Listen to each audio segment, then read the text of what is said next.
আসসালামু আলাইকুম। জাতি হিসেবে বাঙালি জাতি সকল দুর্ঘটনার জন্যে আমরা নিজেকে কখনো সতর্ক করি না।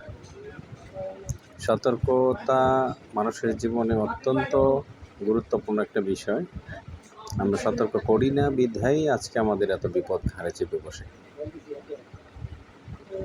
গত একটা বছর ধরে আমরা যেই কষ্ট সহ্য করে যাচ্ছি, তার মধ্যে এই কষ্টটা অত্যন্ত হৃদয় বিদারক, যেটা মেনে নেওয়ার মতো কোনো পরিবেশই নেই। যতগুলো মানুষ এখানে মারা গেছে সব বেশিরভাগগুলি হচ্ছে আগামী প্রজন্মের ভবিষ্যৎ ছিল। এরা ছোট ছোট মানুষ যারা আজকে শেষ হয়ে গেছে।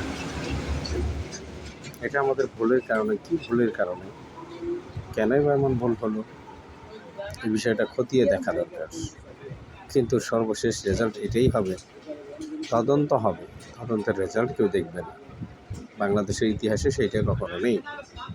আমাদের সতর্ক থাকতে হবে। কারো কাছে অনলাইনে শুনলাম যে পাইলট নাকি বলেছিল যে বিমানটা আকাশে উঠতেছে না, নিচের দিকে নেমে যাচ্ছে।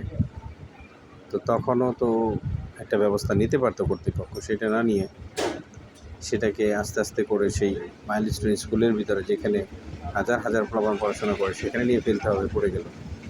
এটা কেমন একটা বিষয়?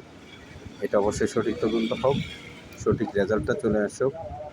এই যে নিরীহ যে প্রাণগুলো ঝরে গেল, যাদের এক একটা পরিবারের ভবিষ্যৎ শেষ হয়ে গেল, ধূলিসাৎ হয়ে গেল, এই জন্য অবশ্যই একটা বিহিত ব্যবস্থা করা দরকার এবং সেখানে করতে হবে।